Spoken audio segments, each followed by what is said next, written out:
Қайырлы күн балалар. Бүгінгі сабағымыз монеталардың құны деп аталады. Сен бүгін азық-түлік сатып алуды үйренесің және сатып алған кезде қандай монеталар қолданатыныңды білетін боласың. Бүгінгі сабағымызда бірінші тақырыбымыз біз балалар жинақ қобдишаны ашпақ болыпты. Жинақ қобдишада қандай монеталар болуы мүмкін? Оларды атап бер дейді.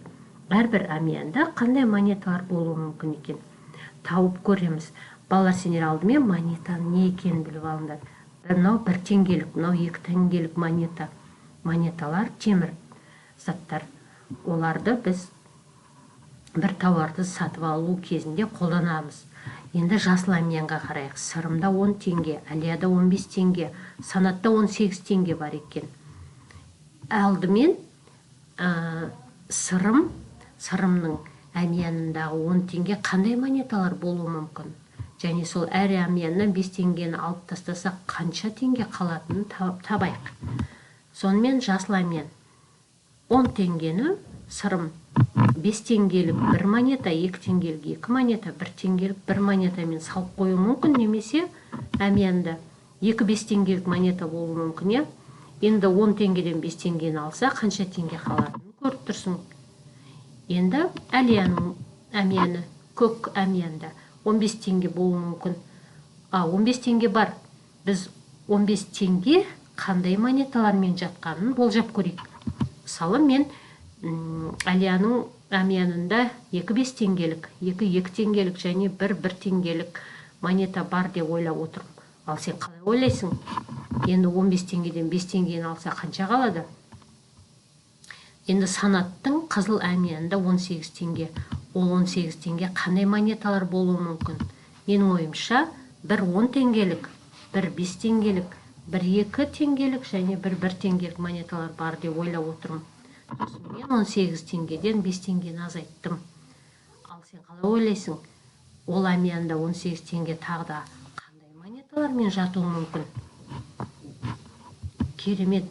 Балалар, келесі тапсырмаға өтейік. Баға деген бір тауарды сатып алу үшін төлейтін ақша.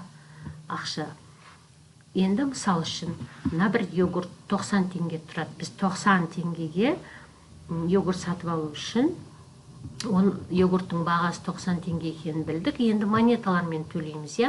90 теңге төлеу үшін 50 теңгелік 1 монета, 20 теңгелік 2 монета берем. Ал сен қалай төлейсің? Шоколадқа қандай монеталар қолданасың? 70 теңгеге нан алу үшін қандай монеталарды қолданасың? Айтып көрші. Енді екінші тапсырма. Әлияда 100 теңге бар екен, сырымда 60 теңге бар екен. Кімнің ақшасы көп? Әрине, Әлияның ақшасы көп. Әлияның ақшасы сырымдікіне қарағанда қанша теңгеге артық болып тұр? Есептің қысқаша шартын жазамыз. Әлияда 100 теңге, белгісіз теңге артық. Сырымда 60 теңге.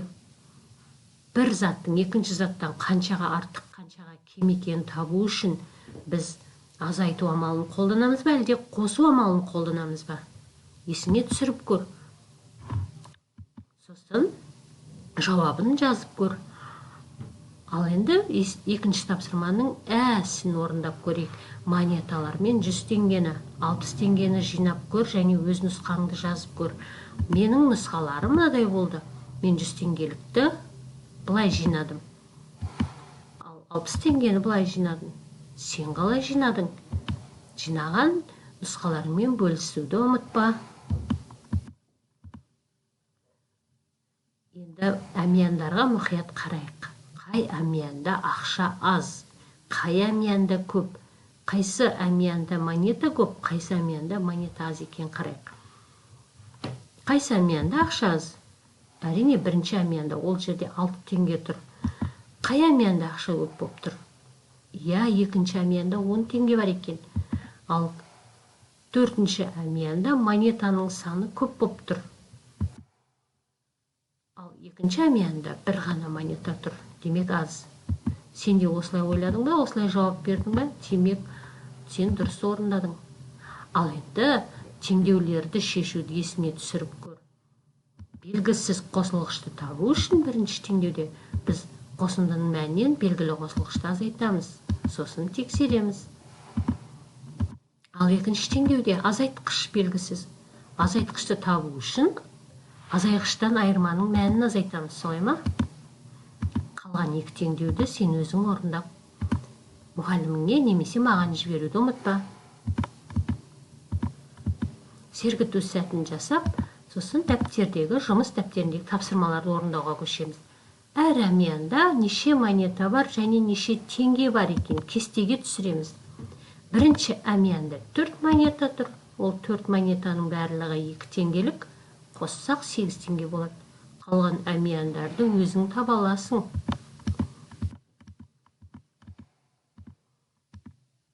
Ал мына тапсырмада теңдіктер мен теңсіздіктер құрастыр.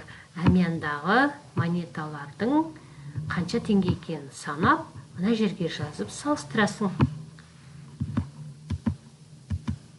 Ал енді балалар не сатып алатындарыңды өздерің таңдап алыңдар. Сосын төлем жасайтын монеталарын жинаңдар. Мен алма сатып алам дедім. Алма 80 теңге тұрады. Мен 80 теңгеге алма алу үшін 50 теңгелік бір монета, 20 теңгелік бір монета, 10 теңгелік бір монета. Барлығын қосам 80 теңге шығады. Сонда мен сатушыға осындай 3 монета берем. Ал сен не сатып аласың?